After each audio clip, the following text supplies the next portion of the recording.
This is Jeffery Giesener, founder of the Jewish Culture and Holocaust, and October 7th Stand Against Hate International Communities. Thanks for joining us for my latest film release, Threads from the Holocaust. The documentary film Threads from the Holocaust, Stitching History from the Holocaust, tells the story of Paul and Hedwig STRNHAD, a Jewish couple living in Prague in 1939. Paul writes to his cousin Alvin in Milwaukee to get affidavits to emigrate from Czechoslovakia to the United States, and hopes that his wife's dress designs will be the key to getting them passage to the US. Sadly, Paul and Hetty both are murdered at Auschwitz. The Jewish Museum of Milwaukee exhibit pays tribute to their lives, creating their legacy via fashion with the assistance of the Milwaukee Repertory Theater. The exhibit explores the more profound questions of loss and preservation. Stitching History from the Holocaust's team of archivists researched Hetty's designs from the Holocaust period and painstakingly constructed each of her unique dress pieces.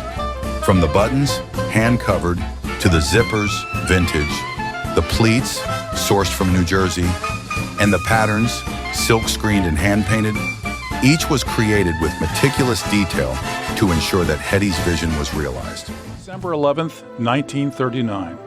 Dear Alvin, I received your last letter and thank you very much for your kind care. I was very glad to hear that you are troubling to get an affidavit of necessity for my wife as a dress designer. Would you be so kind as to let me know if you have any success in this matter?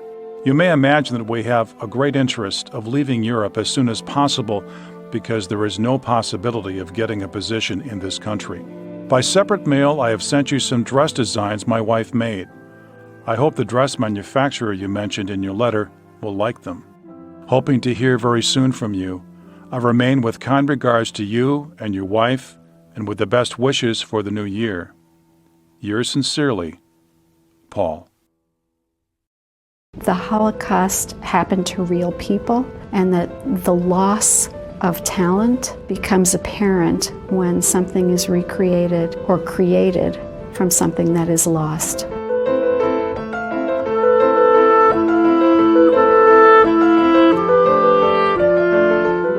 Look at a specific couple and a specific family, but on a much larger scale, it addresses the huge void of talent, the loss of contributions to the world that were never able to be brought to fruition because of everyone that perished in the Holocaust and all of the hopes and dreams that perished along with them. This exhibit takes 8 dress designs that were sent to Milwaukee in 1939 from a couple in Prague, Hedwig STRNHAD and her husband Paul, to a Milwaukee cousin in the hopes of getting immigration visas. We knew we had something very extraordinary because the sketches were beautiful and the letter was poignant. The letters have been in the collection of the museum since before it was a museum. They were given to the Milwaukee Jewish Archives in 1997 by STRNHAD, who was cleaning out his mother's basement and found them. He had no idea that his father had had this correspondence. His father is Alvin, who is the recipient of these letters. And within the envelope was a red envelope, and within the red envelope were 8 dress designs, a picture of the woman and her husband, and a letter to STRNHAD's father. And in that letter, they were seeking help in coming to America to escape the Nazis in Prague. Paul STRNHAD in Prague knew that Alvin was trying to help him come to America with his wife, and he enclosed these sketches in the hopes that that would convince people in the United States that they would not be a burden on the economy. STRNHAD turned them over to the archives, never knowing, would they be on display. He just knew that they would be preserved. The sketches were an indication of talent that was lost. And when the museum was installed in 2008, it became a focal point of our Holocaust section. Well, one of our visitors came in, and when she came to this section, she said, oh my God, and the story is so poignant. And she said, there's so much you could do with the dresses. I said, like what? She said, well, make them. And that was the first time we kind of had this sense of the story, that you could have this kind of tangible focus on loss and filling that void in some way to help us, kind of fill in the blanks of who Hedwig and Paul were and what the larger meaning of this story is. From the first letter, we did not even know Paul's wife's name. It started as this very slow process of trying to figure out who this woman was, because in the letter itself, it just says, my wife is a very talented dressmaker. So we went to the Yad Vashem names database and we researched Paul STRNHAD. And in researching Paul STRNHAD from Prague, we found a list of people. And then we triangulated out from there that one Paul STRNHAD is married to a woman listed in the Yad Vashem names database as Hedvika STRNHAD, and her occupation was listed as Lady Tailor.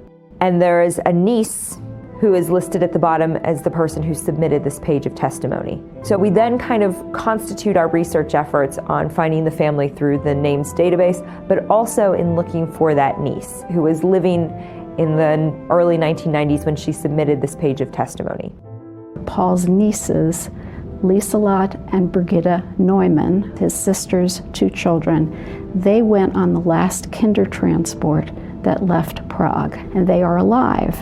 And we could not find them, and we tried for 2 years to find them. And quite by chance, we have a young student at Lawrence University who was doing an internship at the Berlin Jewish Museum, and we sort of tossed off the idea that maybe he could look yet one more time. Could he look one more time for Brigitte? And in the space of a couple of days, he found her, and we sent him to interview her, and we made contact. We learned more about Hedwig as well. We found out her name. We thought her name was Hedvika, which it was in Czech, but that was how she was identified on all of the concentration camp records. But the family spoke German. So she was known as Hedwig or Hetty. And that changed again how we thought about her. The other things we learned is that she had red hair, which, you know, when you have black and white photos, being able to have that one kind of visual detail gives you a sense of this is who this woman was, that she was a redhead, and that she owned her own studio. Brigitte's 9-year-old memory, you know, that she was 9 when she left Czechoslovakia on Kindertransport, was able to recall going to her aunt's studio and having her people who worked there create doll clothes from puppets for her. And that, you know, gave us this whole new sense of who these people were and what they did. She was a favorite aunt, and Paul was a favorite uncle of Brigitte. So we got the sense that she was a really nice person, and that they were fine people and well-liked. The exhibit was kind of built out of this 1939 letter, which we knew from the envelope that it arrived in and was stamped with Nazi signage or Nazi symbolism, that it was a letter that was censored. And so the language, it's not as urgent as you would expect a family putting out a plea for help to have been. We found another letter that came 1 year before the initial letter that we have. The first letter we have is from December 1939, which is after World War II started. The other letter is October 1938. And what makes the difference is that without the censorship, Paul STRNHAD, the one in Prague, is reacting emotionally and openly without censorship to the sense of betrayal he feels when the Munich Pact has been signed, and he feels that the Allies have betrayed his country and given away pieces of Czechoslovakia, the area called the Sudetenland. Even now, strong anti-Semitic tendencies are making themselves felt. Such tendencies as never even existed before in this country. These tendencies will probably not be able to be kept in bounds, and one may even presume that they will spread all over Europe. Nothing will remain, therefore, to do but to adapt oneself to the circumstances and to consider emigrating from Europe. He is fearful that all of Czechoslovakia will be taken over by the Nazis, which turned out to be true, that anti-Semitism will overwhelm Europe, which turned out to be true, and that he and his family must leave Europe or their lives will be in danger, which also turned out to be unfortunately true. I am writing, therefore, to ask you whether there is a possibility of emigrating to the USA, where I and my wife might find some occupation. My wife is 39, and for the last 17 years has been running as proprietress a first-class dressmaking establishment. She has a number of work people, and enjoys a very good reputation in Prague, as she is very diligent, has a first-class knowledge of her line, and has very good taste. Our director, KATHIE BERNSTEIN, approached the Milwaukee Repertory Theater and spoke with the costume department. Our shop manager from last season was contacted by the museum about this project, and after she saw the drawings, she was so excited about the project that she said, "We're in." There are coats, there's suits, there's dresses, there's a formal dress. I don't think they were all part of one collection, although we are showing them as one collection. When you see the colors, it's really surprising to know that here's a person that was in Czechoslovakia during the Holocaust, and we have these really brightly colored dresses. So we received copies of the renderings, and then as project manager on this, I did a bunch of research into the period fashions, using period catalogs, magazines. We gather all of our research, and then it's time to create patterns. We take fabric, cheap muslin, and we actually drape it on the form to create the patterns. We then cut out the pattern out of an inexpensive fabric.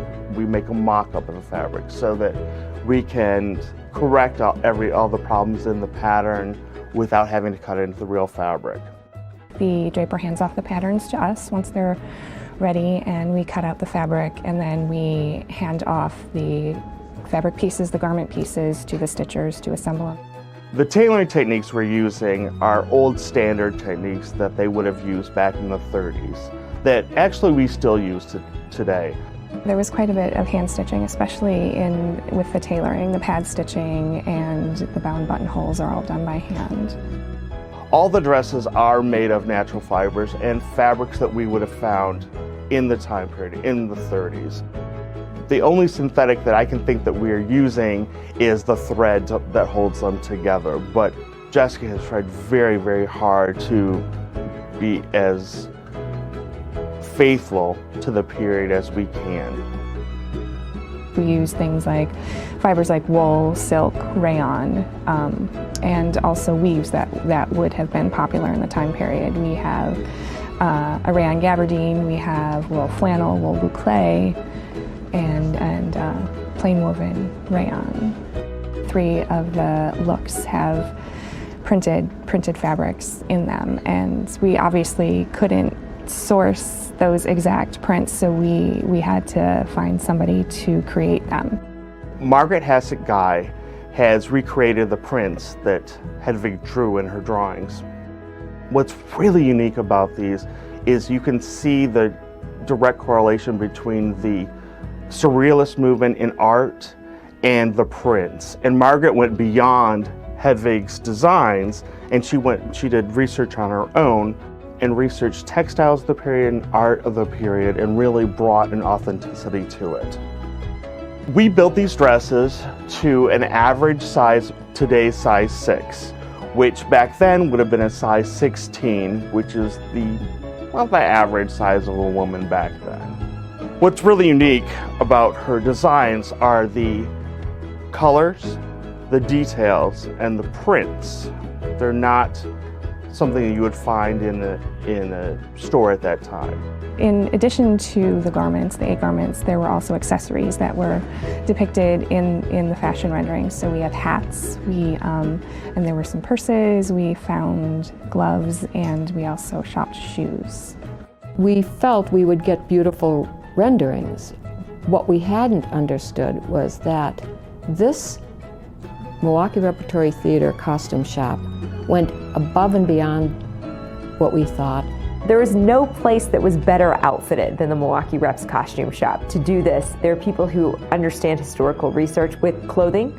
There are people who understand how to develop a design and to take it through a whole schematic and go through these things. And they were able to bring this level of professionalism that I don't think any of us entirely accounted for. They also pointed out the challenges very quickly about making the dresses. We thought this was such an easy part of the exhibit that our research part was going to be so much more challenging. They were given these 2-dimensional paintings or drawings that You couldn't see what the back was. There was no indication of what the fabrics were. There was no indication of, if a dark spot was a shadow, or is it a fold, is it a pleat? So everything that you see on display here is a work of interpretation by the Milwaukee Repertory Theater's costume department. After we got this interview with Brigitte, she sent us in a couple months later a letter. And it's very eerie when you get a letter and it has the exact same handwriting as a letter that is from someone who has been deceased for a very long time. And it's the exact same handwriting. It was in German, and it was from Paul STRNHAD to his brother-in-law Ernst. There's a short note at the bottom that says, "Love to your children, signed HDEY." We took that signature and we had it cleaned up. The rep actually designed a label looking at what other historic fashion house labels of that time. And so it says HDEY Original, which is kind of the sense that these are HDEY Originals. Each one of the garments is finished with that label, and it does make it feel a little bit like she's put her stamp of approval on these garments. To really demonstrate that this was, these were her designs and her dreams, that was kind of the perfect finishing detail. We are in awe of the care that they took, and they fell in love with the story. It wasn't enough to just copy. They wanted to be faithful to HDEY's designs. They imbued it with such love and devotion. The work ethic is impeccable, and it really exceeded all of our expectations in terms of bringing this collection to life. And now we have this series of ensembles that are part of a larger story. We know that Alvin submitted immigration documents for them, and we know that they weren't able to escape. We found out, first of all, that Paul and Hedwig, along with all of Paul's family, were all transported to the concentration camp called Theresienstadt. And we found out, as we did more and more research, that most Czech Jews went to Theresienstadt, and that the story of the Holocaust in Czechoslovakia is a little bit different than the history of the Jews of the rest of Europe. Paul and HDEY are deported to Theresienstadt in 1942. Theresienstadt was the major transit camp for all Czech Jews. There were a number of artists and leaders, and in fact, German intellectuals were often sent to Theresienstadt as kind of a first point before they were sent further east, because this is a way of saying, no, we've just resettled them here. So there was this cultural life that existed at Theresienstadt. We know that both Paul and Hedwig were transported from Theresienstadt to Warsaw, and that's where we lose them. We don't know the exact circumstances surrounding their death, but we do know that they perished in the Holocaust. We found out that everyone in Paul's family perished in the Holocaust, so that it serves as an example of the story of Czech Jews. It made me realize how many people we have lost to this Holocaust. The artists, the writers, all the creative types that we will never see their work. And looking at these dresses, that's what this is about. What could Hedwig STRNHAD have done beyond that? What could anybody who had talent, what are we missing in our world today without all of that creativity? When you highlight the life of one person and you research that life, and that person becomes a real person. These dresses she never had the chance to make, but clearly she made many other dresses, and now we see what they look like. She's not just a number. She's just not, but she's someone who could have been and should have been, and she's real. She's more than just a dressmaker, she's an artist. I really respect her as an artist.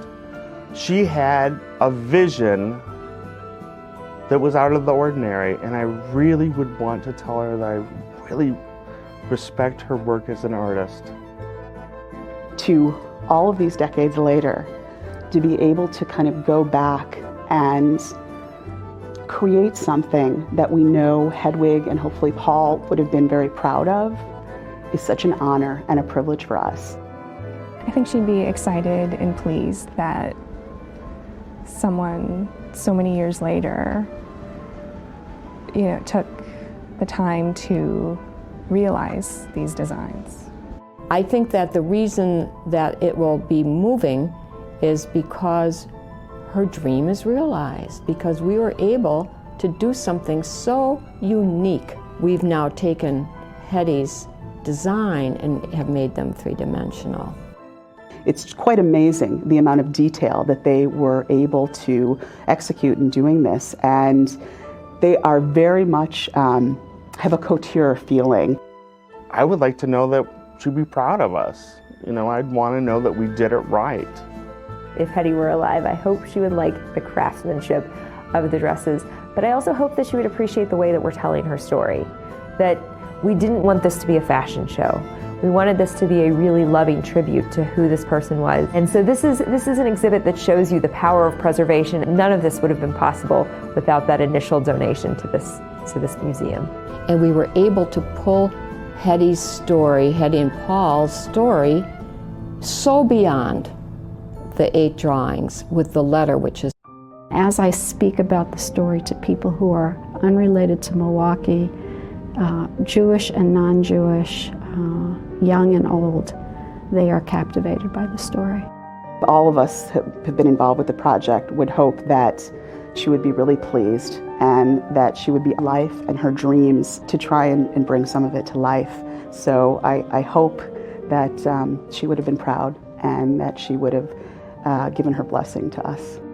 I think that the legacy of the STRNHADs, Paul and HDEY, is one of a couple that was truly in love with each other, but also a couple that was a real partnership. It's kind of interesting that in 1939, rather than representing his own talents as a banker or his own work, this is a man who's saying, my wife is a very talented dressmaker. This is going to be the thing that we travel on. Her work is the work that is going to enable us to survive. Wherever you have genocide, you have lost talent. That the world is less because their lives were snuffed out and their talents were never realized. So this is a way of exploring one person out of 6 million and who that person was, what talents they brought to this world, what they could have done.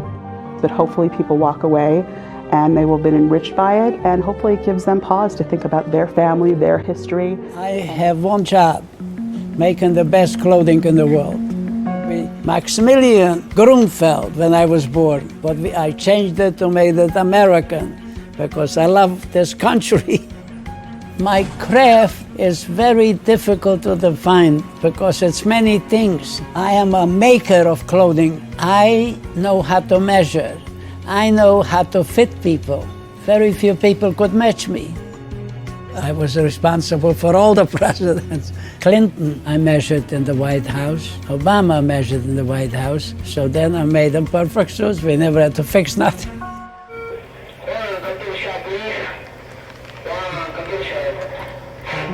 My life was a sad life before I came to America because I lost my family.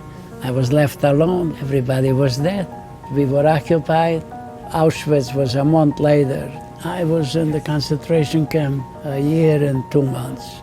It was my second day in Auschwitz. There was no more names in the concentration camp, only numbers.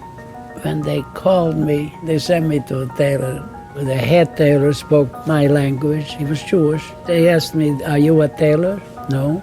I said, if you could show me how to make the collar. He says, I'll make you a collar.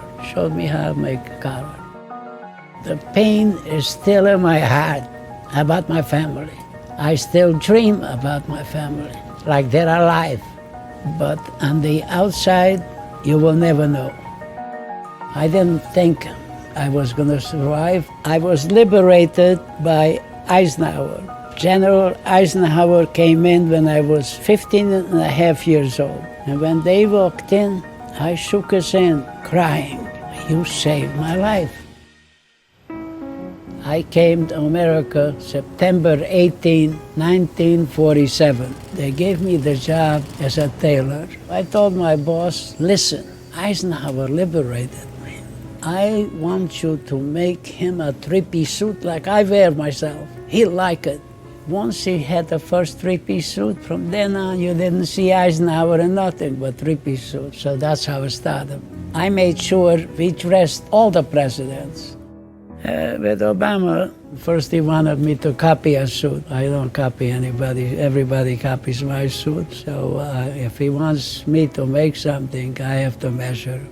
Next day, he sends an email, it'll be a pleasure to meet you, Dad. I'm happy when I'm in the factory.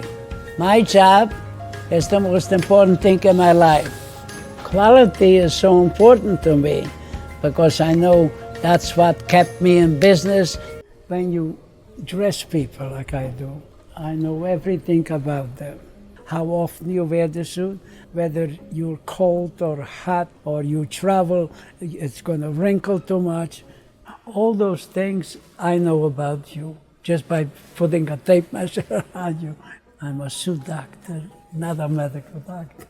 My name is Martin Greenfield. The most important thing in this business is quality with intrinsic value, the value of what you do. Bill Clinton still wore a black suit to his daughter's wedding that I made in the White House.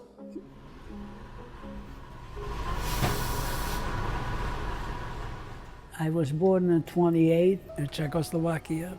In 1938, we were occupied. I lost everything there. I lost everything I owned. Hitler left one number on me, and I carry it around all the time because I could never forget it because my family all died with this number. First they put a number and then they put them and gassed them up. They could have done it without a number. My father said, you should survive every day. That's all I thought about. I will survive, and God help me survive. When I first arrived to this country, I had a job here to be a floor boy, and I learned everything in this factory till I run the whole business.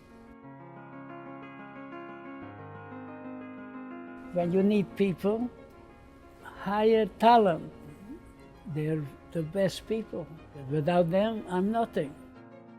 When I was taught by every teacher, I was better than the teacher, and I was promoted ahead of them, and I'm still trying to be the best now. Follow your brain, and you could become anything you want in America. This country will always exist, and who makes it? It's the people. It's the people make it. I don't care if it's left or right or the people, the people, the people, the people. It takes people. I love this country. You wouldn't find any American that loves it more. This week, we highlight another life well lived. As a teenager, Maximilian Grunfeld was imprisoned at the Auschwitz concentration camp. His job? To wash the clothes of his Nazi guards. One day, he accidentally ripped the collar of a guard's shirt. It would change his life forever. After the guard beat Grunfeld, a fellow prisoner taught him how to sew. Grunfeld fixed the Nazi guard's collar, but kept the shirt and wore it under his uniform, leading his guards and other prisoners to believe he had special privileges. That just may have helped him survive. Grunfeld was later transferred to Buchenwald. When the camp was liberated in 1945, Grunfeld was able to thank General Dwight D. Eisenhower in person. Years later, he would make President Eisenhower's suits. Grunfeld moved to New York and changed his name to Martin Greenfield. He found work at a Brooklyn clothing factory and became such a successful tailor, he bought the place decades later. Greenfield quickly became a sought-after designer, making suits for 6 presidents, as well as celebrities like Frank Sinatra, Paul Newman, Martin Scorsese, and LeBron James. Greenfield's skills with a stitch had Hollywood calling, too. His suits, seen on TV shows like Boardwalk Empire and Billions, and in movies like The Great Gatsby and The Wolf of Wall Street. But his most famous movie creation may have been worn by Joaquin Phoenix's Joker, a red suit and orange vest. Can you introduce me as Joker? Greenfield wrote about his remarkable life in a 2014 memoir called Measure of a Man, From Auschwitz Survivor to President's Tailor. Don't take it for granted. You could become anything you want to become. He worked tirelessly for more than 7 decades, never forgetting the family he lost at Auschwitz and forever honoring what his father told him as they parted for the last time, to honor the family by living. Now Greenfield's sons are the next generation to carry on that legacy at the clothing factory bearing his name. Martin Greenfield, a Holocaust survivor who embodied what it meant to live the American dream, died on Wednesday on New York's Long Island. He was 95 years old.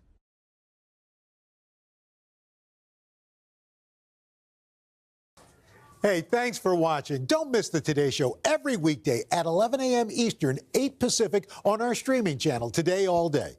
To watch, head to today.com/allday or click the link right here.